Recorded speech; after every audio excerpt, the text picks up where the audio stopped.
계속해서 마태복음 강해를 우리가 살펴보고 있는데요. 오늘 12번째 시간으로 마태복음 12장을 살펴봅니다. 우리가 앞에 있는 부분을 좀 요약을 해 보았으면 좋을 것 같아요. 하나님께서는 하늘의 왕국이라고 하는 이 왕국을 세우기 위해서 첫째로 왕국이 있어야 되는 것이고, 또 이 왕국에 왕국만 있으면 안 되기 때문에 다스릴 왕이 있어야 되겠죠. 그 왕을 우리 하나님께서는 자기 아들을 통하여 이 땅에 보내주시는 거죠. 하나님이시면서 통치자이시고 왕이신 우리 예수님께서 이 땅에 왕으로 오시는 것입니다. 그러니까 왕국과 왕이 있지만 또 그 왕국을 세우기 위해서 친히 그 법령, 헌법이라고 하는 것이 있어야 되는 거죠. 그래서 마태복음 5장, 6장, 7장에 산상설교를 통해서 하나님의 왕국에서는 이러한 법으로 살게 될 것이라고 하는 이런 말씀들을 해 주었습니다. 또 이런 법도 있고 왕국도 있고 왕도 있지만 백성이 없으면 안 되잖아요. 그래서 백성을 부르시는, 회개하라 하늘의 왕국이 가까웠느니라. 그래서 백성들을 불러 모으시는 그런 내용들이 계속해서 나옵니다.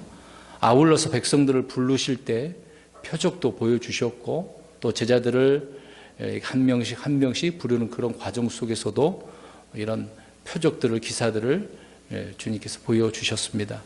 그렇게 이 왕과 왕국을 받아들이라고 주님께서는 선포를 하셨음에도, 또 제자들을 보내셔서 그렇게 받아들이라고 하였음에도 이스라엘 백성들은 계속해서 거부하고 있는 그런 내용들을 우리가 지난 시간도 그렇게 살펴보았습니다. 오늘 역시 12장에서도 주님의 이 왕과 왕국을 말씀들을 거역하는 내용들을 말씀을 하고 있습니다. 오늘은 마태복음 12장에 악하고 음란한 그 악한 세대가 왕을 거부하고 있는 그 내용들을 우리가 또 다 자세히 살펴보려고 합니다. 다시 한번 지난 11장에 있는 말씀을 한 번 더 말씀드린다면, 주님께서 왕국을 거부하고 회개하지 않는 그 도시들을 저주하시게 되어졌죠. 근데 그것을 저주하시면서 두로와 시돈이 정말 이 주님께서 왕의 그 표적들을 이제 나타낼 때 그 이제 두로와 시돈이 보았다라고 한다면 그들은 회개하고 메시아로 주님을 받아들였을 것이다라고 말씀을 하고 있는 것입니다. 그러면서 그 도시들을 책망하시고 저주하시는 거죠.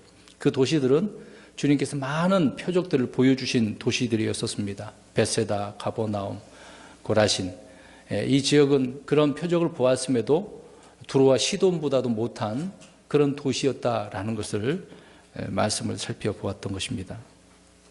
그래서 이 도시들은 왕의 표적을 보고서도 믿지 않을 뿐더러 왕을 받아들이지 않았다는 사실을 살펴보았습니다. 그래서 이 악한 세대는 침례인 요한과 예수님을 비방하게 되어진 부분을 11장 16절부터 말씀하고 있죠. 그리고 14절에 보시면, 11장 14절에 보시면 왕국을 받아들일 의향이 전혀 없는 그런 세대였음을 또한 말씀을 해주고 있습니다. 이 악한 세대가 계속해서 오늘 12장에서도 여전히 왕을 거부하는데, 심지어 그들이 성령님을 모독하는 신성 모독을 하면서 왕을 거부하게 되어진 내용도 말씀하고 있습니다. 이 악한 세대는 그래서 안식일 그런 문제로부터 시작을 해서 하나하나 시비를 걸고, 또 마침내 예수님을 마귀 들린 자라고 하고, 또 그것을 넘어서 주님을 마귀의 종으로 몰아세우고 있는 그런 내용들입니다. 그러면 한 절씩 우리 이제 살펴보겠습니다. 물론 전체 한 절씩 다 그렇게 하지는 않겠습니다. 1절과 2절을 보십시오. 예수님께서 안식일에 곡식밭 사이로 지나가시는데 그분의 제자들이 시장하여 곡식 이삭을 따서 먹기 시작하니라. 그러나 바리새인들이 그것을 보고 그분께 이르되, 보시오, 당신의 제자들이 안식일에 행하면 율법에 어긋나는 것을 행하나이다 하거늘 이라고 말씀하고 있습니다. 그 바리새인들이 예수님의 그 제자들이 곡식 이삭을 따먹은 것을 이제 보게 되었던 거죠. 그것을 포착하고서 안식일 규례를 어겼다라고 예수님께 지금 말하고 있는데, 이들은 누구에게 지금 말하고 있습니까? 율법을 제정하시고 율법을 수여하신 주님 앞에서 율법 문제를 가지고 지금 따지고 있는 장면입니다. 말도 안 되죠. 감히 흔히 이제 이렇게 표현할 수도 있어요. 번데기 앞에서 뭐 하고 있는 주름 잡는 그런 장면이죠, 지금. 우리가 그렇게 이해하면 또 이 말씀이 이해가 쉬울 것입니다. 그런데 신명기 23장 25절에 따르면요, 이렇게 기록되어 있습니다. 또 내 이웃의 배지하는 곡식에 들어갈 때에 내 손으로 이삭을 따도 되려니와 내 이웃의 배지하는 곡식에 낫을 대지는 말지니라, 이 말씀이 있어요. 그러니까 배지하는 곡식, 이제 남은 것이 있을 거 아닙니까? 그런 부분 속에서 이삭을 따먹어도 된다고 되어져 있잖아요. 그럼 율법적으로 주님은 잘못한 게 없죠. 근데 지금 그들은 자기들 나름대로 안식일 규례 율법 외에 자기들 전통과 구전이 있기 때문에 그것을 기준을 가지고 잘못했다라고 주장을 하고 있는 것입니다. 다시 말씀드려서 제자들이 이삭을 따먹는 것은 율법적으로 전혀 문제가 없었던 것이고, 다만 문제가 있다고 한다면 바리새인들이 하나님 말씀 외에 자신들이 정한 정통과 전통과 규례에 어긋날 뿐임을 우리가 알 수가 있습니다. 안식일은 하나님께서 이스라엘에게 표적으로 주셨다라고 말씀을 하고 있어요. 안식일은 표적이에요. 그리고 안식일은 말 그대로 안식하는 날이라, 그래서 아무것도 노동도 하지 말라 그런 거잖아요. 자기 집안에서 그냥 쉬고 있는 거예요. 빵을 먹으면서 그냥 하나님께서 인도하신 그 과거의 그 일들을 기억하고 하나님이 누구신지를 바라보는 거죠. 기억하는 거죠. 바로 그런 날입니다. 하지만 바리새인들은 기록된 말씀에다가 세세한 항목들을 갖다 붙여서 무거운 짐으로 만들어 버렸습니다. 거기 외에 이거 하면 안 된다, 이렇게 해서는 안 된다, 이것도 해야 된다, 이렇게 자기들 나름대로 법을 만들어 놨다는 거죠. 자, 아무튼 1절과 2절은 그러한 내용을 가지고 주님 앞에 고소하고 있는 그런 내용들이었습니다. 계속해서 3절부터 8절 말씀을 보십시오. 전체 읽지는 않겠습니다만은, 그러니까 예수님께서 답변을 해주십니다. 야, 다윗이 배가 고파서 제사장이 있는 먹는 보여주는 빵을 먹지 않았느냐, 그 예를 듭니다. 그리고 제사장이 야, 제사장들도 율법을 어기지 않았느냐, 이제 그런 내용들. 그러면서 7절에 궁율에 대한 말씀을 하고 있는 거죠. 다시 이것을 한 번 더 설명드리겠습니다. 주님은 구약에서 다윗이 부하들과 함께 안식일에 제사장들만 먹을 수 있는 빵을 먹었음을 예로 드시고 있는 내용입니다. 여러분, 다윗 역시 당시에 배척받는 그런 왕이었잖아요. 이것을 우리가 이제 기억하고 상기한다면 주님께서 이 예를 아주 절묘하게 들어서 설명을 해주고 있는 거잖아요. 왜 지금 다윗 왕을 설명을 할까? 그리고 왜 제사장 그 이야기를 할까? 예수님이 어떤 분이라는 것을 설명해 주려고 한 예를 두 가지를 지금 들고 있는 내용입니다. 예수님께서는 안식일을 범하는 문제에 있어서 자신이 정당하시다는 것을 다윗과 제사장들의 예를 통해서 증명하고 있으시는데요. 다윗의 예에 대해서는 사무엘상 21장 1절에서 6절의 말씀을 하고 있습니다. 그리고 제사장들의 예는 민수기 29장 32절에 나와 있는 내용인데요.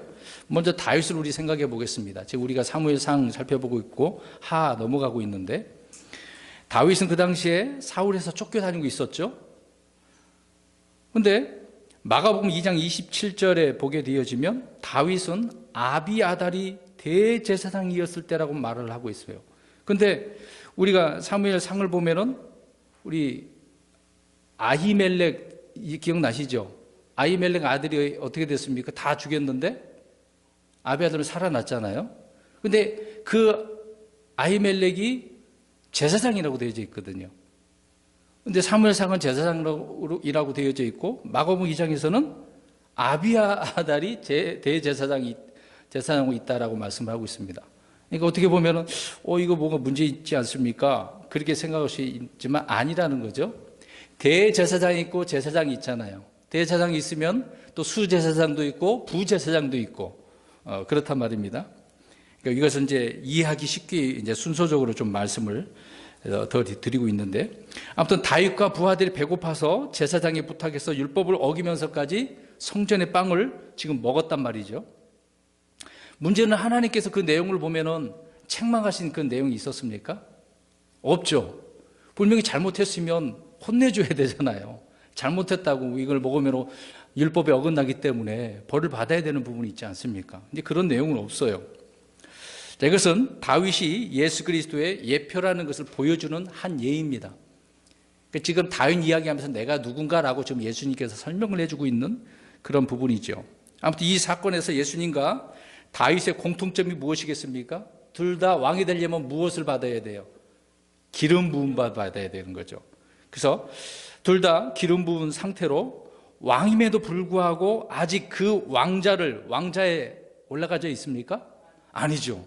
그렇죠? 똑같은 이해 우리가 할 수가 있는 거죠. 아직 그 왕좌를 차지하지 않은 상태에 있는 왕이라고 하는 점입니다. 다윗은 기름 부음을 받은 지 한참 후에야 그 왕자를 얻게 되고, 그동안 왕국을 통치하는 사람은 누구였었습니까? 아니, 다윗 전에 왕이 누구였었냐면 사울이었던 거죠. 예, 왕이, 저번에도 말씀드렸다시피 진짜 왕이 오기 전에는 누가 다스리고 있다라고 말씀드렸습니까? 진짜 그리스도가 아니라 적그리스도. 예, 그래서 이 부분을 우리가 이해하면 나중에 우리가 계시록도 살펴보았습니다마는 주님께서 이 땅에 오기 전에 누가 다스리고 있다고 말씀드렸습니까? 적그리스도. 그렇죠? 예, 그러니까 사울이 적그리스도의 한 예표라고 보시면 될 것입니다. 다윗이 그 왕자를 얻은 후에는 하나님으로부터 그 왕국이 영원하리라는 약속을 사무엘하 7장에 이제 받게 되어집니다. 그 전에는 말씀 안 하셨단 말이죠. 그러니까 왕자를 차지하기 전 상태를 지금 설명하고 있는 겁니다. 그러니까 예수님께서도 왕국의 주인으로 이렇게 나타나셨긴 했습니다만은 유대인들이 어떻게 했습니까? 받아들였어요? 그렇죠. 거부했죠. 그래서 2000년 후에 이제 교회가 하늘로 올라가면 이 땅이 전 3년만 후 3년만 있을 때 결국 유대인들이 주님을 왕으로 이제 받아들이게 되겠죠. 그래서 그때 이 땅을 다스리는 하늘의 왕국의 왕자를 주님께서 받으시고 다스리게 되어질 것입니다. 아무튼 예수님의 초림 때 왕국을 다스리는 사람은 적그리스도라는 것을 우리가 알 수가 있습니다.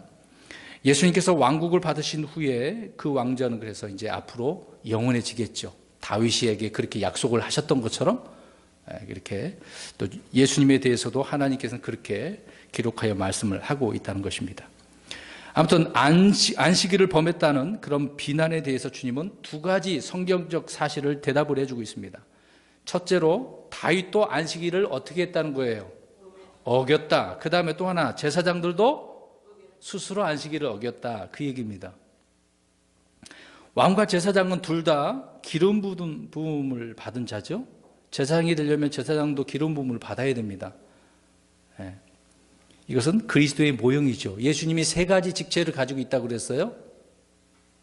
금방 말씀드린 첫 번째 왕이고, 또 하나는 대제사장이고, 또 하나는 대언자. 예, 옛날에 이제 선지자죠. 대언자로. 세 직분은 반드시 기름 부음을 받아야 돼요. 그런 예를 또 주님께서 말씀하셨고, 내가 그런 왕이었고 또 대제사장이고 앞으로는 또 대언자고, 이런 것을 설명을 해주고 있는 내용인 것이죠. 그러므로 다윗이 거룩한 이런 보여주는 빵을 먹은 것은 잘못이 있다 없다? 없다, 그 얘기입니다. 그런데 지금 그들은 제자들이 그렇게 한 것을 가지고 안식일을 범했다고 하면서 예수님을 어떻게 율법을 어긴 자로 이야기하고 있다는 거죠. 근데 주님은 다윗과 제사장 이야기하면서 나 어기지 않았어, 그 얘기를 하고 있는 겁니다.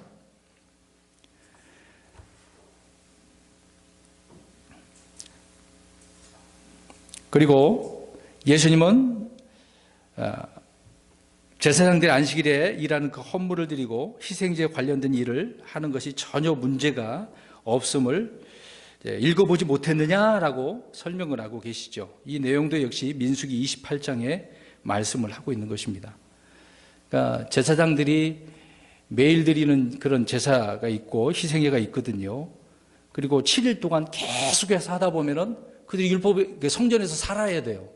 그러다 보면 율법을 어기는 그런 경우도 있단 말입니다. 아무튼 그렇지만은 주님께서는 그것을 가지고 어겼다 할지라도 성전 안에서 했기 때문에 이건 잘못이 아니다라고 말씀을 하고 있는 것입니다. 아무튼 이스라엘 백성들, 바리새인들은 자기들 나름대로 법을 만들어 놓고 이렇게 시비를 거는 내용을 우리가 알 수 있다는 거죠. 그래서 12장 8절 말씀을 보십시오. 8절, 12장 8절. 사람의 아들은 곧 안식일의 뭐다? 주니라. 주인이라는 거죠. 안식일의 주가 이렇게 하겠다는데 잘못도 아니라고 말씀을 하고 있는데 어떻게 책 잡을 수가 있겠습니까? 아무튼 안식일에 시비를 거는 바리새인들이 안식일의 주인이 될 수가 없는 거죠. 안식일을 따지고 안식일에 대한 어떤 해석을 한다든가 안식일에 대한 권리는 바리새인들에게 주어지는 것이 아니라 바로 예수님에게, 주님에게 주어진 것이기 때문에 주님은 자기 자신이 하나님이라는 사실을 지금 선포하고 있는 거죠.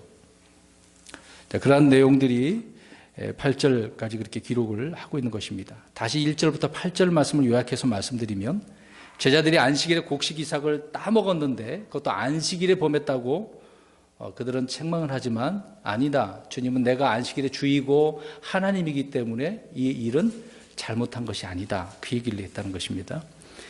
그 다음에 9절부터는 20절까지 주님께서 안식일에 병을 고치시는 내용입니다. 계속해서 그들이 걸고 넘어지는 것은 어느 날 그 일을 했다는 것입니까?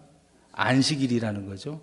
그들은 안식일을 자기 나름대로 법을 정해놨기 때문에 자꾸 그것을 가지고 트집 잡고 있는 내용을 말씀하고 있습니다. 9절에서 20절 말씀은요, 21절까지 한 손이 오그라든 사람에 대한 그 병을 고쳐준 사람을 가지고 이야기를 하고 있는 겁니다. 자, 이 사람이 어떻게 고침받고 그런 내용을 지금 말씀드리려고 하는 게 아니에요. 전체적인 관점에서 이 내용을 우리가 지금 살펴보고 있는 것입니다. 자, 아무튼 1절부터 8절은 누가 지금 안식일을 범한 것입니까? 원래 제자들이. 근데 지금 9절에서 20절은 예수님이 안식일에 고쳐줬으니까 누가 잘못한 거예요? 예수님이죠. 잘 보십시오. 예수님이 그들이 말한 안식일을 범하고 있는 장면을 보게 되어집니다. 10절, 12절을 보십시오. 읽고 좀 설명드리겠습니다. 보라, 거기 한 손이 오그라든 사람이 있으므로 그들이 그분을 고소하기 위해 그분께 물어 이르되 안식일에 병을 고치는 것이 율법에 맞나이까 하니 그분께서 그들에게 이르시되 너희 가운데 어떤 사람에게 양 한 마리가 있는데 그것이 안식일의 구덩이에 빠지면 그가 그것을 붙잡아 올리지 아니하겠느냐, 이렇게 말씀을 하고 계십니다. 주님은 안식일에 일을 하지 않는 것보다 무엇을 하는 것이 율법에 맞다고 설명하고 있습니까? 선을 행하는 것이 맞다고 말씀하고 있는 거죠. 이 일은 당시 안식일에는 어떤 일도 하지 못하게 규례로 정한 바리새인들의 가르침을 정면으로 깨부수는 그런 내용의 말씀입니다. 여러분, 금방 주님께서 설명한 내용처럼 안식일에 구덩이에 빠진 양은 바리새인들이 어떻게 했을까요? 건져줬다는 거예요. 그럼 그들은 어떻게 된 것입니까? 율법을 어긴 거잖아요. 자기들은 그렇게 하면서 예수님이 고쳐준 것을 가지고 율법 어겼습니다, 그 얘기를 하고 있는 거잖아요. 그래서 병자의 병을 고치는 것을 금지하고 시킨다고 한다면 성경적인 것은 아니잖아요. 그들의 위선을 말씀을 해주고 있는 것입니다. 그래서 14절, 15절 보십시오. 14절에 그래서 그들은 예수님을 어떻게 하기로 했습니까? 합의를 했습니까? 죽이기로. 15절에는 그렇지만 예수님은 더욱더 그 무리들의 병을 어떻게 해줬어요? 오히려 더 고쳐줬어요. 그들은 예수님 죽이기로 했지만 예수님은 아니다, 이것이 선한 것이기 때문에 더 고쳐주시는 것이죠. 그들이 그렇게 말했다고 해야 될 일을 안 하실 분은 아니라는 것을 알 수 있습니다. 아무튼 이런 가운데서 주님은 그들과 더 이상 다투지 아니하시고 묵묵히 성경에 기록된 대로 하나님의 일을 수행하고 있는 것을 보게 되어집니다. 그래서 19절, 20절이 기록되어져 있어요. 19절, 20절 우리 같이 읽어보겠습니다. 시작. 그는 다투지 아니하며 외치지 아니하리니 아무도 거리에서 그의 목소리를 듣지 못하리라. 그는 상한각대를 꺾지 아니하며 연기나는 심지를 끄지 아니하기를 판단의 공의를 보내어 승리에 이르게 할 때까지 하리니. 아멘. 주님은 다투지도 않았다고 말씀합니다. 그래서 그들과 그들을 외면하고 하실 일을 계속해서 묵묵히 하신다는 그런 내용이거든요. 근데 여기서 상한 갈대와 꺼져 가는 그 연기, 이 연기나는 이 심지에 대해서 우리가 흔히 암송을 하고 막 이렇게 기도의 내용도 붙이고 그렇게 하잖아요. 여기서 상한 갈대와 또 연기나는 그 심지는 흔히 연약한 죄인들을 가리키는 말로 이해를 하고 있습니다만 그런 부분이 아니고요. 여기서 무엇을 이야기하려고 하냐면 상한 갈대는 누구며 연기나는 심지가 누구냐 이 말입니다. 눈치채셨습니까? 누구일 것 같아요? 상한 갈대와 연기나는 심지가 누구냐 이 말이에요. 여기서 주님은 지금 누구를 빗대어서 이야기를 하고 있는 겁니다. 바리새인들과 율법사들, 종교 지도자들을 말하고 있는 거예요. 그리고 또 주님을 배척하는 이스라엘의 상태를 지금 설명하고 있는 겁니다. 그래서 상한 갈대와 연기나는 심지다라고 이렇게 표현하고 있는 거죠. 주님은 자신을 대적하고 말씀을 배척하고 또 사람의 전통으로 하나님의 말씀을 이렇게 무효화시키는 그들에게 판단의 공의를 보내셔서 꺾지 아니하셨고 그들을 끄지 아니하셨다. 그 얘기입니다. 만약에 주님이 그 자리에서 심판을 다 판단해 버리셔갖고 없애버렸다고 한다면 끝나는 거잖아요. 그럼 왕국이 그냥 끝나는 거 아닙니까? 유보시킨 거죠. 그러니까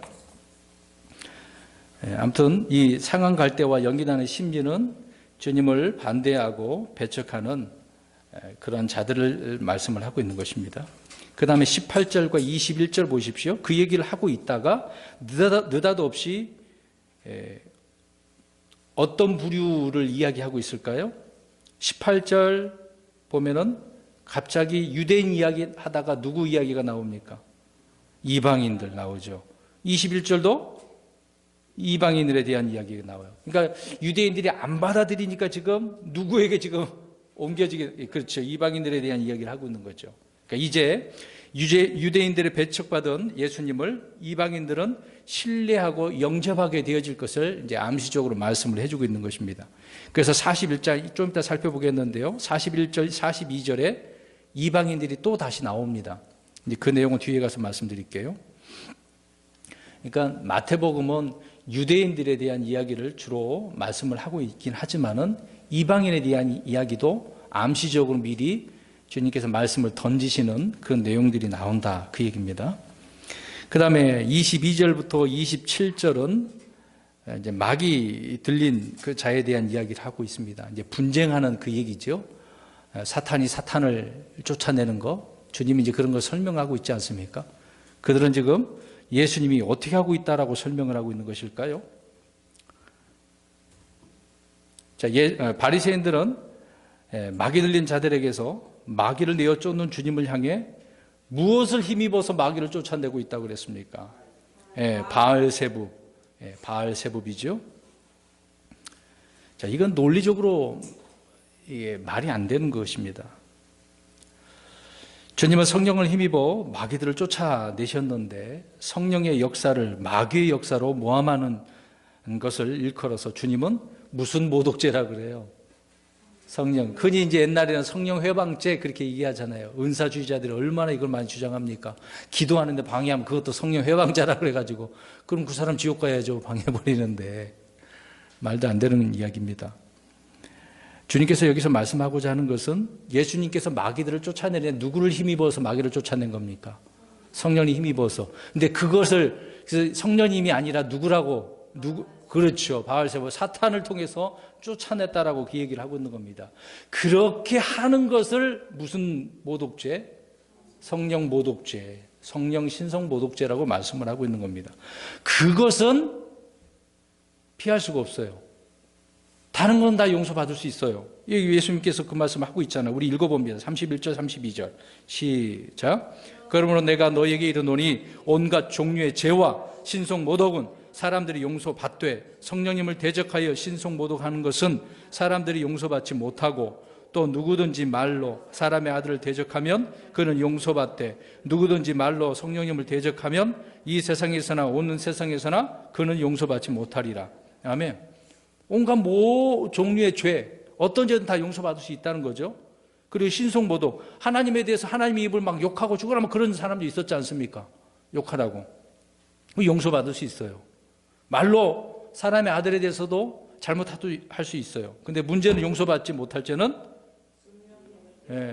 성령님이 힘입어서 일을 하고 있는데 그거를 사탄이 한 거다, 마귀가 했다, 이런 식으로 하는 것은, 모독하는 것은 이거는 구원받지 못하는 거죠.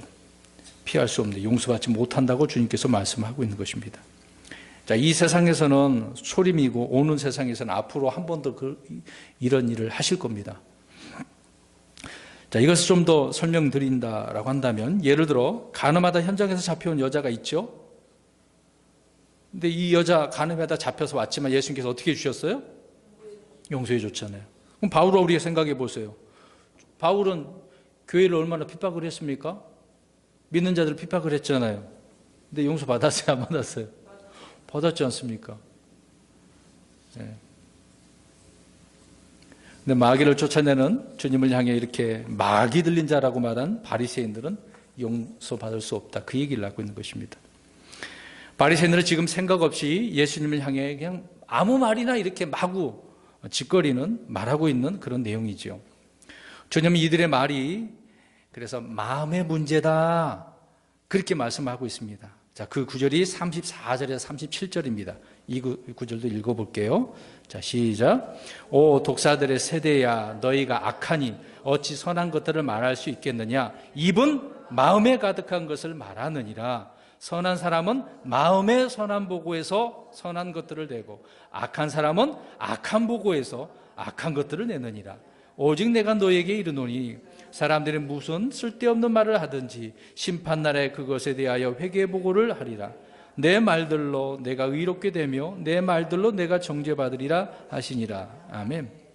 마음의 문제예요. 그 마음에 있는 것이 어떻게 나와요? 입을 통해서. 그러니까 입이 중요한 거죠. 회개보게 하게 되기 때문에 말 조심을 해야 됩니다. 생각 없이. 오늘 바리새인들은 막 자기가 말하고자 하는 생각 나는 대로 다 말해버리는 거예요. 그것을 지적하고 있었던 것이죠. 마음의 문제. 그래서 나무의 열매 또한 말씀을 하고 있습니다. 여러분, 나무의 열매를 통해서 그 나무를 알아요, 몰라요? 그렇죠. 이거 사과 열매네. 그러면 그 나무가 어떤 나무라는 겁니다. 그렇죠. 입술의 열매를 통해서 그 사람을 알 수 있다고 33절에 말씀을 하고 있는 겁니다. 33절 제가 읽겠습니다. 나무도 좋게 하고 그것의 열매도 좋게 하든지 나무도 썩게 하고 그것의 열매도 썩게 하든지 하라. 나무는 그것의 열매로 아느니라. 열매가 중요한 거죠. 여기까지 이제 33절 말씀합니다. 이제 여기서 하나 28절을 한번 더 설명드리려고 합니다. 지금 37절까지 말씀드린 것인데 27절에 말씀드리고자 하는 내용이 있습니다. 자, 28절 한번 보십시오. 우리 지금 마태복음은 주로 어떤 왕국 이야기를 하고 있는 겁니까? 그 하늘의 왕국, 진짜 이 땅에 세워질 왕국이잖아요. 근데 28절 보니까 어떤 왕국이 나옵니까? 하나님의 왕국이 있네요. 이 하나님의 왕국이 영적으로 임하는 왕국이잖아요. 근데 느닷없이 왜 이 왕국이 또 나올까요? 이미 우리는 마태복음 6장에 산상설교에서 한번 이것을 언급한 적이 있었습니다. 혹시 기억나시나요? 기억 안 나십니까? 또 설명 말씀드려야죠. 자, 예수님이 지금 이 땅에 오셔서 하늘의 왕국 복음을 전하셔요. 근데 하늘의 왕국 복음만 전한 게 아니라 무슨 복음도 전하시고 있었다? 그렇죠. 동시에 하나님의 왕국도 전하시는 거예요. 유대인들을 향하여서 하늘의 왕국 복음을 전하시지만 이방인들을 향해서 동시에 하나님의 왕국. 그러니까 마태복음 이렇게 하고 마가복음, 누가복음, 요한복음에 하나님의 왕국 주로 말씀을 설명하고 있잖아요. 두 가지 왕국을 가져오셨음을 알 수가 있다라고 하는 부분입니다. 그래서 우리가 이 말씀을 살펴볼 때 이 왕국 복음에 대한 이야기를 우리가 이해를 해야 된다고 여러 번 말씀을 드렸던 것입니다. 자, 마태복음은 다시 한번 설명드립니다. 하늘의 왕국을 가져오신 유대인의 왕으로서 예수님을 선포하고 있었던 거죠. 근데 이제 다음에 우리가 또 살펴보게 될 부분이 되겠습니다만은 마가복음은 하나님의 왕국을 가져오신 예수님을 선포하고 있어요. 우리가 이제 마태복음 끝나면 마가복음을 좀 해야 될 것 같아요. 아무튼 이를 통해서 성경은 두 왕국을 모두 가져오신 예수님을 이렇게 증언하고 있다는 겁니다. 그런데 28절에 오늘 12장 28절에 하나님의 왕국에 대해서 언급을 하고 있다는 거죠. 하나님의 왕국이라는 표현은 신약에서 두 번째로 표현하고 있습니다. 아까 말씀드린 것처럼 마태복음 6장 33절에 산상설교에서 하나님의 왕국이 하늘의 왕국과 분리된 개념처럼 보이지만 아니라는 거죠. 같이 선포되고 있다는 겁니다. 그래서 예수님께서는 바리새인들이 이렇게 꾸짖으시면서 자신이 하늘의 왕국의 그 왕일 뿐만 아니라 하나님의 왕국에서도 왕이시다라는 것을 동시에 증언하고 있는 겁니다. 저와 여러분에게도 주님이 우리의 왕이시잖아요. 그렇죠? 내 안에 주님이 계시고 왕이 계시기 때문에. 물론 실제적인 왕은 나중에 이제 통치하실 때가 이제 천년왕국이시겠습니다만요. 자, 이것을 이해하기 위해서 우리 히브리서 가보겠습니다. 히브리서 7장 1, 2절에 보면 두 가지 왕국에 대한 이야기를 하고 있어요. 이거 여태까지 이런 생각해보지 못했습니다라고 하실 수도 있을 거예요. 우리 히브리서 7장 1절, 2절 읽겠습니다. 시작. 이 멜기세덱은 살렘 왕이요 지극히 높으신 하나님의 제사장이니라. 그가 왕들을 사륙하고 돌아오는 아브라함을 만나 그를 축복하였으며 아브라함도 모든 것의 10분의 1을 그에게 주었느니라. 그 이름을 해석하면 첫째로 의의 왕이요 그 다음은 또한 살렘 왕이니 곧 화평의 왕이니라. 자, 멜기세덱 살렘 왕에 대해서 이야기하면서 그 이름의 뜻을 설명해 줬어요. 첫째는 의의 왕, 그 다음에 살렘 왕인데 뭐라고 표현했습니까? 자, 그러면 이해가 되셨죠? 두 가지 왕국. 하나는 의의, 우리가 하나님의 의의 왕국이잖아요. 하나님의 왕국 의가 임하는 거잖아요. 그런데 이스라엘은 인사할 때마다 뭐라 그래요? 네, 화평. 지금도 그들은 화평, 평안하냐. 그런 이야기가 계속 나오지 않습니까? 그러니까 지금 히브리서 7장에서 보면 멜기세덱에 대해 말할 때 두 왕국의 왕임을 말해주고 있습니다. 의의 왕과 평화의 왕이죠. 주님은 두 왕국의 왕으로서 왕자에 앉아서 이 땅을 그래서 나중에 이제 다스릴 것이고 또 영적인 세계의 모든 것들을 다스릴 것입니다. 그러면 영적인 세계에 하나님의 왕국에서 다스림을 받으려면 어떻게 됩니까? 지금 이때는 하나님의 왕국이 임하려면 그 사람은 어떻게 해야 되는 거죠? 주님을 믿으면은 주님이 내 안에 들어오시고 내 영이 다시 태어나는 거죠. 거듭나야 된다는 겁니다. 그러면 우리가 이 하나님의 왕국에 임하게 되는 거고, 그리고 실제적인 하늘의 왕국에서는 다스림을 받기 위해서는 유대인들의 경우에 어떻게 해야 되겠습니까? 지금 메시아가 오셨어. 그 메시아를 어떻게 해야 됩니까? 받아들여야 되는 거잖아요. 그러니까 두 가지 왕국을 지금 이렇게 설명하고 있다. 그러나 28절에서 예수님은 하나님의 왕국을 거듭남의 개념과 관련해서 지금 설명하고 있는 내용은 아닙니다. 그런데 왜 이렇게 기록을 해나 이 말이죠. 왜냐하면 거듭남이라고 하는 것은 언제부터 이게 이제 시작되겠습니까? 그렇죠. 예수 그리스도께서 이제 죽고 부활하신 그 이후부터니까 그냥 이 부분을 하나님 말씀 먼저 하고 있는 거죠. 자, 28절의 상황은 아직 예수 그리스도의 그 하늘의 왕국이 전파되는 상황이기 때문에 그렇습니다. 그래서 아직까지 그들에게 예수 그리스도의 죽음과 부활이 계시되지는 않았고 또 예수님의 피로 말미암아 또 성령님을 통해서 거듭나는 교회의 시대, 성령의 역사로서는 계시되지 않았기 때문에 그렇습니다. 아무튼 여기서 예수님은 하나님의 왕국을 단지 마귀들을 쫓아내는 것과 관련해서 설명을 하고 있어요. 자, 이게 무슨 이야기냐면, 자 보세요. 마귀 들린 사람이 있어요. 그럼 그 속이 어떻다는 겁니까? 마귀가 들어있으니까 그 속이 어떻다는 거예요? 그 안이 깨끗한 겁니까? 악하고 더럽다, 그 얘기를 하고 있는 거예요. 저와 여러분도 마찬가지로 예수 믿기 전에 우리 안에는 어떻습니까? 그렇죠. 죄로 가득 차고 마귀가 우리를 사로잡고 있었기 때문에 더러운 상태잖아요. 그러나 주님을 영접하고 성령님이 내 안에 들어오셔서 나를 거듭나게 하시니까 내 안은 이제 깨끗해졌단 말이죠. 악한 것이 나간 거니 없어진 것이니까. 자, 이것을 지금 이야기하려고 설명하고 있어요. 이제 하늘의 왕국, 하나님의 왕국을 설명하는 것은 내 안이 깨끗해져야 되는 그런 이야기를 설명하고 있는 겁니다. 자, 다시 28절을 잘 보십시오. 예수님은 하나님의 영을 힘입어서 마귀들을 어떻게 해요? 그렇죠. 쫓아내면 무엇이 임한다고 그랬습니까? 하나님의 왕국이 임하였다는 것은 예수님의 표적에는 반드시 계속해서 앞에서 설명드립니다. 병도 고치고 무엇을 쫓아내야 된다는 거죠? 마귀를 쫓아내는 것이 포함되어져 있어요. 자, 예를 들어서 말씀드린 것처럼 지금 어떤 자에 대한 이야기를 하고 있는 것입니까? 마귀 쫓아내는, 그러니까 마귀 들린 자가 그럼 이스라엘 영적 상태를 우리가 살펴보면 돼요. 지금 이스라엘의 영적 상태는 깨끗합니까? 더러웁니까? 더럽죠. 그렇죠. 그걸 이해한다고 한다면 이스라엘이 그 악한 영적 상태에서 올바른 영적 상태로 어떻게 해야 돼요? 이제 회복되는 거죠.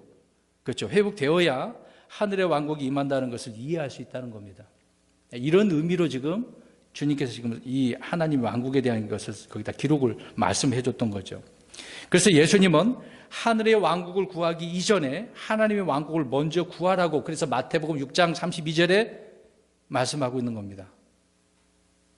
그래서 먼저 그 나라와 그 의를 구하라, 그 얘기가 있지 않습니까?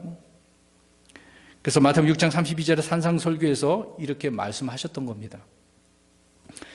그렇지만 유대인들이 이 부분을 이해할 수 없었기 때문에 마귀 들린 자를 통해서 주님은 지금 시청각 교육을 보여줬던 거예요. 바로 내가 마귀를 쫓아낸 거, 더러운 거 다 없애버린 거 아니냐, 깨끗하게 한 거 아니냐, 그 얘기를 설명하고 있었던 거죠. 그러나 그들은 결국 유대인들의 왕이신 예수 그리스도를 배척하고 하늘의 왕국을 거부함으로써 그분을 믿는 자들 안에, 그러면 이제 거부했으니까 저와 여러분에게 무엇이 임한 겁니까? 하나님의 왕국. 그때에도 그들이 거부했지만 주님을 언제든지 이렇게 믿는 자들은 하나님의 왕국이 임하게 되어졌던 거죠. 자, 그것을 말씀한 것이 28절 그 얘기라는 것입니다.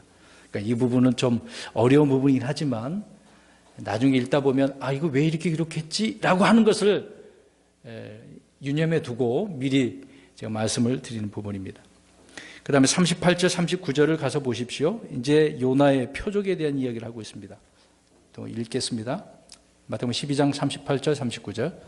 그때 서기관들과 바리새인들 중에 어떤 자들이 응답하여 이르되 선생님이요 우리가 선생님으로부터 표적을 보기를 원하나이다 하거늘 그분께서 그들에게 응답하여 이르시되 악하고 음란한 세대가 표적을 구하나 대언자 요나의 표적에는 아무 표적도 그 세대에게 주지 아니하리라. 요나의 표적에 대해서 말씀하고 있네요. 왜 그래요? 그들이 무엇을 요구했습니까? 표적. 옛날부터 지금까지 계속 이스라엘은 표적이었던 것이죠.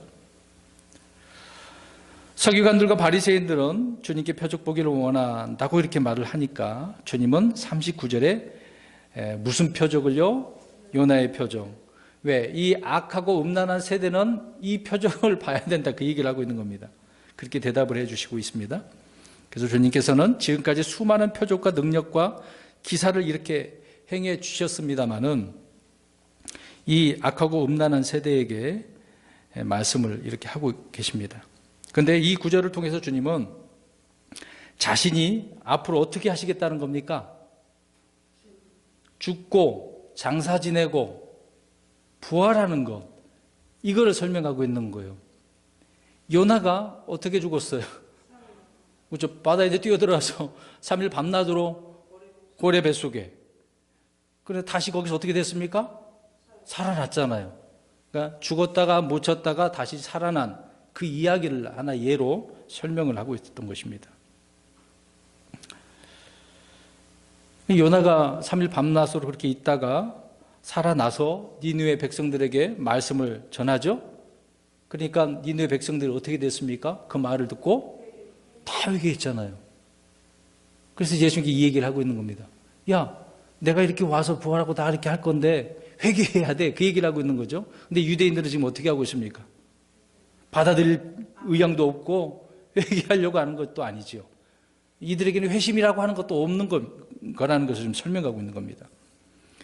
아무튼 주님 역시 십자가에서 죽으시고 장사 지낸 바 되셨다가 일어나신 후에 이방인들을 믿게 하실 것이라는 부분을 설명합니다. 그래서 40절을 보십시오. 요나가 밤낮으로 사흘 동안 고래 뱃속에 있었던 것 같이 사람의 아들도 밤낮으로 사흘 동안 땅의 심장부에 있으리라 라고 말씀을 하고 있는 겁니다. 여러분, 이 요나의 표적보다 주님께 이 부활의 표적이죠. 더 큰 표적이 어디 있겠습니까? 죽은 사람이 다시 살아나는 것도 있겠지만 모든 믿는 자들이 다시 살아난다고 하는데 엄청난 표적 아니겠습니까? 이게 부활의 표적이죠. 말씀드린 것처럼 니느웨는 요나의 그 선포로 인해서 회개했고 또 예수님께서 그 밑에 설명을 시바 여왕에 대한 이야기도 합니다. 근데 이 시바 여왕은 솔로몬에게 주신 그 하나님의 지혜를 듣고자 어떻게 했어요? 땅끝 지역에서부터 찾아왔잖아요. 유대인들은 안 그러니까. 그래서 요나보다 크고 솔로몬보다 더 큰 예수 그리스도를 믿고 영접해야 되는 것은 당연한 이치가 아니겠습니까? 이 얘기를 하는 것은 야 이렇게 했지 않았느냐, 당연한 건데 너희들은 지금 왜 거부하느냐, 그 얘기를 하고 있었다는 거죠. 여기서 요나의 표적에 대해서 잠시 말씀드리려고 합니다. 요나의 표적은 실제 사건일까요? 아니면 어떤 전설적인 이야기일까요? 실제 사건입니다. 근데 기성교회에서는 이거를 꾸며낸 이야기라고 하나의 신화처럼 이야기하는 데가 있습니다. 그리고 무엇이 삼켰어요? 고래가 삼켰어요. 근데 고래 문제에 있어서 요나서에는 뭐가 삼켰어요? 잘 봐야 돼요. 큰 물고기라 그랬어요. 근데 예수님께서 지금 마태복음 12장에는 뭐라 그랬습니까? 이 큰 물고기가 고래라고 되어져 있어요. 자, 그러면 고래가 아까 큰 뭐라고요? 근데 지금 고래를 사람들이 어떻게 분류를 해놨습니까? 고래는 어떤 부리라고 종류를 나눠놨냐 이 말이에요. 포유류는 뭘 말하는 겁니까? 물고기예요? 짐승이에요? 동물이에요? 그렇죠? 자, 보세요. 사람들이 지금 그렇게 얘기하잖아요. 근데 지금 예수님은 이 고래를 뭐라고 했습니까? 포유류라고 그랬어요? 물고기라고 그랬잖아요. 이게 중요합니다. 이제 큰일 났습니다. 여기 계시는 이제 아니 분명히 과학자들이 고래를 포유류라고 해놨는데 이해가 안 되시나요? 이게 요나의 표적을 잘 보시란 말입니다. 이 사실이라는 것을 설명드리는 거고 큰 고래가 물고기라는 거예요. 근데 변개된 성경은 그래서 뭘로 바꿔놨을 것 같아요? 지금 마태복음 12장에는 우리는 뭐라고 되어져 있어요? 고래. 근데 뭘로 바꿔놨을 것 같아요?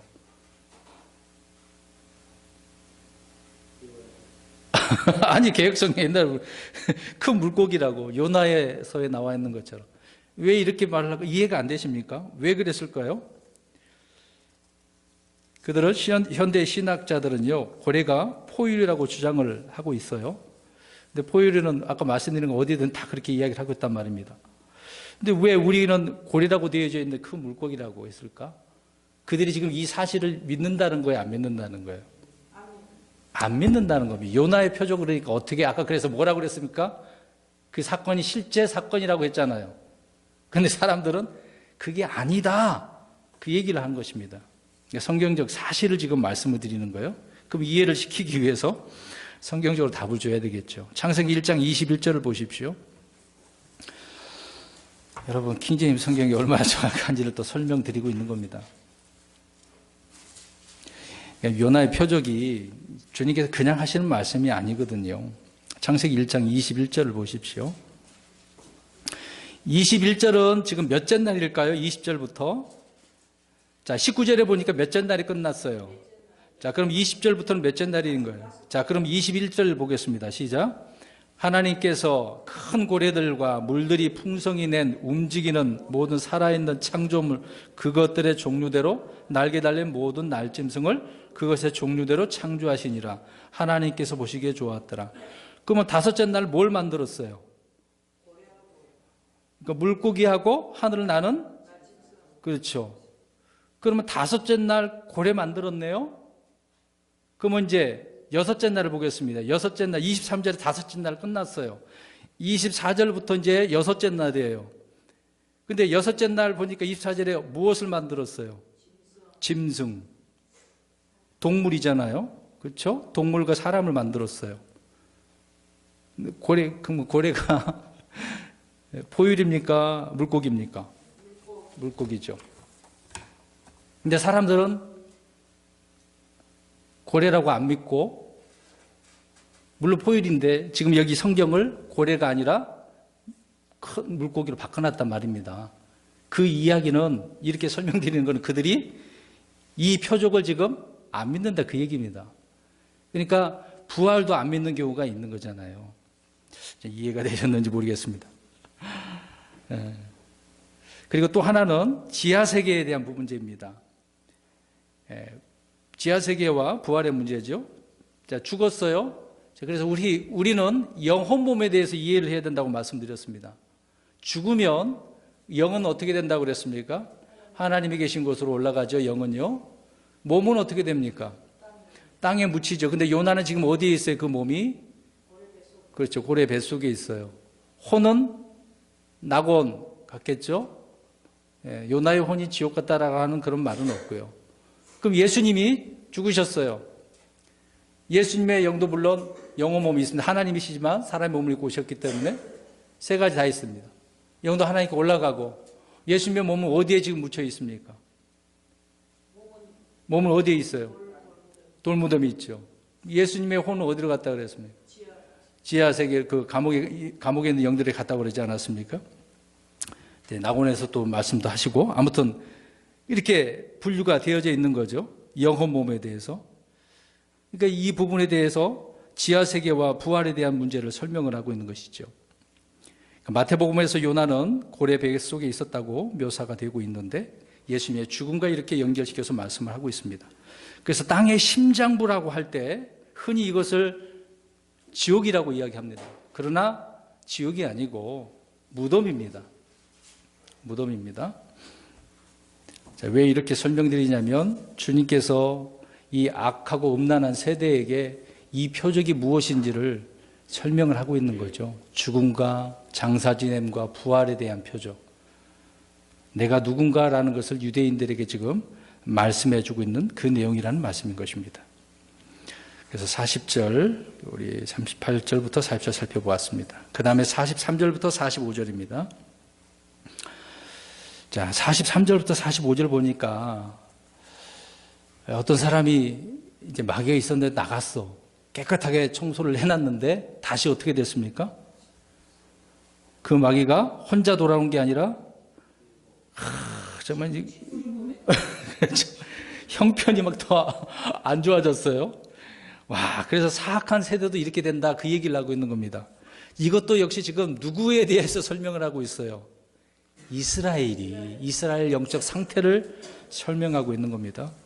우리는 이 말씀을 통해서 마음의 회심과 거듭남에 이제 새롭게 하심이 없는 그런 삶의 변화는 의미 없다라는 것을 알 수가 있습니다. 더러운 영에 사로잡힌 이 사람은요, 지금 이스라엘을 예로 말하고 있는 것입니다. 그래서 이 사람은 집으로 표현되고 있는 거죠. 이스라엘의 영적 상태가 악하다는 것은 그들에게 누가 주관하고 있기 때문에 그렇습니까? 마귀가. 여러분 생각해 보세요. 구약의 이스라엘은 오랫동안 반복적으로 하나님 대신 누구를 숭배했습니까? 무엇을? 우상을 숭배했죠. 그들은 악한 영들을 섬겼습니다. 그러다가 70년의 바벨론 포로 생활을 통해서 우상 숭배를 완전히 청산했어요. 그러니까 돌아온 뒤로부터는 우상 숭배 안 했습니다. 철저히 반성을 제대로 했어요. 그런데 시간이 흘러서 주님이 오실 때가 어떻게 됐습니까? 우상은 안 섬기는 대신에 그들의 마음 상태가 지금 뭘로 가득 차 있다는 겁니까? 더러운 악한 영들로, 마귀로 가득 찼다, 그 얘기를 하고 있는 거예요. 그래서 이 예를 말씀하고 있는 겁니다. 그러니까 보세요. 70년 포로로 잡혀갔다 돌아와서 이스라엘 백성들 몇백 년 동안은 좀 깨끗해졌어.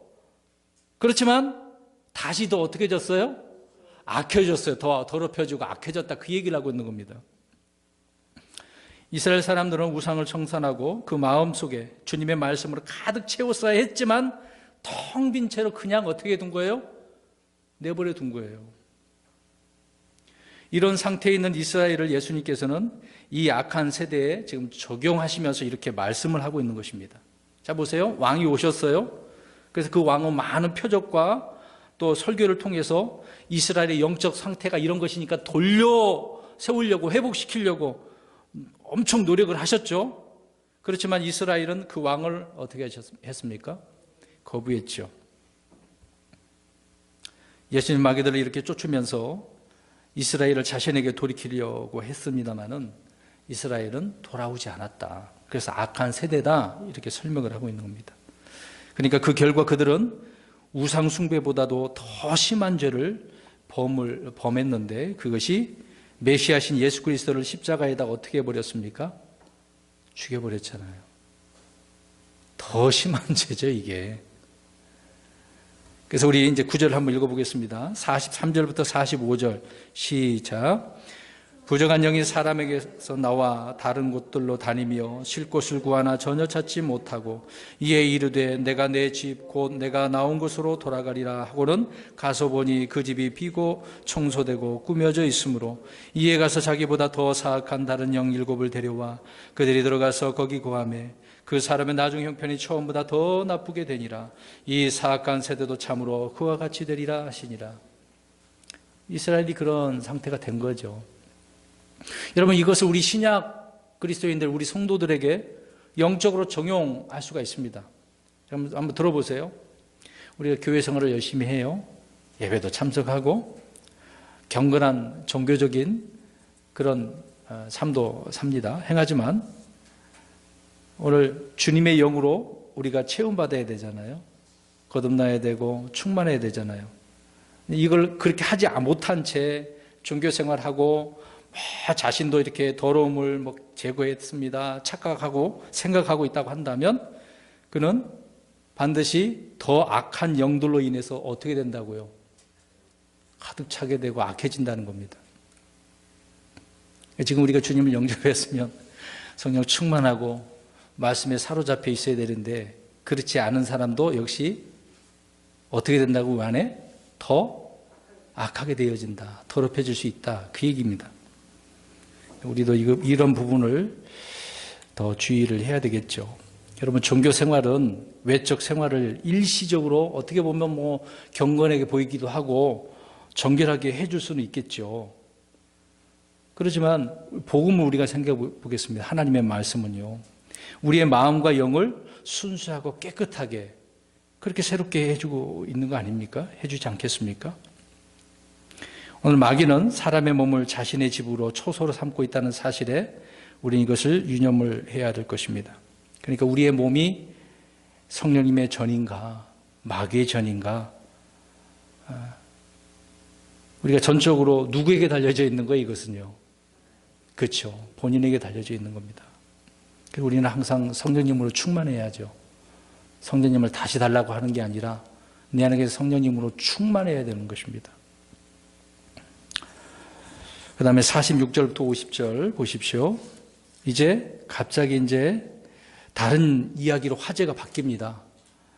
안식일에 이런 일을 하고 고소당하시고 그러다 답변을 하시면서 이 악한 세대에게 표적을 뭔가 말씀을 해주고 있는데 느닷없이 무슨 이야기가 나옵니까? 그렇죠. 어머니와 형제 자매 이야기가 나옵니다. 그러시면서 한마디 주님께서 뭐라고 던지셨어요? 오늘 마지막 50절 읽었었는데, 그렇죠. 내 아버지의 뜻을 행하는 자. 왜 이렇게 나왔을까요? 그러한 사람이 내 형제고 자매고 어머니라고 표현합니다. 왜 이런 이야기를 했을까요? 지금 그들이 다 계속해서 주님을 어떻게 하고 있으니까. 그렇죠. 자, 그 얘기를 좀 설명드리겠습니다. 자, 이 말씀은 주님께서 주님의 뜻을 행하는 자들에게로 관심을 돌리는 내용이에요. 그렇게 표적을 보여줬는데도 안 받아들여. 그럼 관심이 어떤 사람에게 돌려진다고요? 아버지 뜻을 행하는 사람. 그런 사람들이 주님을 받아들이게 되어진다는 것입니다. 그럼 아버지의 뜻이 무엇입니까? 우리 요한복음 6장 우리 살펴보았습니다만은, 하나님의 일이 뭐라 그랬어요? 하나님께서 보내신 자를 믿는 거. 29절과 40절에 믿는 거라고 그랬어요. 믿는 거. 즉 예수님께서 베푸시는 구원과 은혜를 받아들이는 것이 누구의 뜻이다? 아버지 하나님의 뜻이다. 그래서 예수님이 이로써 아버지의 뜻을 행하셨고, 저와 여러분은 믿음으로써 아버지의 뜻을 행하고 있는 거 아닙니까? 그러나 예수님께서는 이스라엘 민족에게 하늘의 왕국을 이렇게 가져오셨습니다마는 이 악한 세대는 받아들이지 않았다는 겁니다. 그러므로 예수님께서는 이스라엘 중에서도 자신을 따르는 자들에게로 관심을 이렇게 돌리는 거예요. 아버지의 뜻을 행하는 사람, 나를 믿는 사람들에게로 내가 관심을 돌리겠다. 그 얘기를 하고 있는 겁니다. 그러니까 마태복음이 우리가 이런 식으로 이해를 하면 이런 의미로 기록을 했구나라고 이해가 쉽게 되어지는 겁니다. 이런 부분을 나누지 않으면은 이런 말을 어떻게 우리가 적용을 해야지 굉장히 혼란스럽게 되어지는 거죠. 여러분, 그리고 그 구원은 주인의 상에서 떨어지는 무엇을 먹는 거죠? 부스러기를 먹는 개 같은, 그 부스러기 먹는 사람은 어떤 사람이라고 표현했습니까? 예수님이 어떤 부류의 사람이 개인데 어떤 부류예요? 유대인입니까? 이방인이죠. 자, 그렇게 이방인인 우리에게 지금 옮겨지게 된 거잖아요. 오늘 그 얘기하고 있는 겁니다. 이제 우리는 로마서 11장에 가서 보면은 참 올리브 나무, 우리는 이제 야생 올리브 나무잖아요. 근데 그 가지 어떻게 된 상태입니까? 저와 여러분이? 그렇죠. 접붙여진 상태. 그것을 받게 되는 것입니다. 이것은 우리에게 매우 감사할 일이 되겠죠. 그렇지만 이 구원의 때는 이제 얼마 남지 않았습니다. 이 구원은 다시 이스라엘 민족들에게로 이제 넘어가게 되겠죠. 그래서 이제 이방인의 때가 좀 있으면 얼마 후면 닫히게 되어집니다. 이제 그 기간이 이제 얼마 남지 않은 거예요. 하염없이 막 세워라 내워라 그러지는 않을 것입니다. 이렇게 예수님의 말씀과 사역을 유대인들은 거부했습니다. 하지만 주님은 50절에 보니까 이 세상에 누구든지라고 이렇게 말씀을 하시면서 누구든지 다 초청을 하고 계세요. 누구든지 아버지 뜻대로 행하는 그들에게 말씀을 하고 있는 것입니다. 하늘에 계신 내 아버지의 뜻은 하나님께서 보내신 예수 그리스도를 믿고 영접하는 것이겠죠. 그런 사람은 누구나 하나님의 아들들이 되는 것입니다. 저 여러분들이 하나님의 아들들이 되었기 때문에 형제고 자매고 어머니고 이렇게 부르게 되어지는 거죠. 자, 여기까지 그들이 왕을 거부한 그런 내용들이었고요. 이제 거부를 했으니까 13장에 뭐가 나옵니까? 갑자기 우리가 비유에 대한 이야기잖아요. 그럼 왜 비유가 나왔을까? 그 얘기를 눈치채셔야 돼요.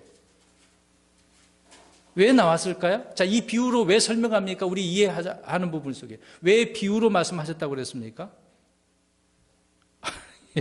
비유에 대한 이야기 제자들 물어봤잖아요. 왜 비유로 말씀하십니까? 그랬더니 11절에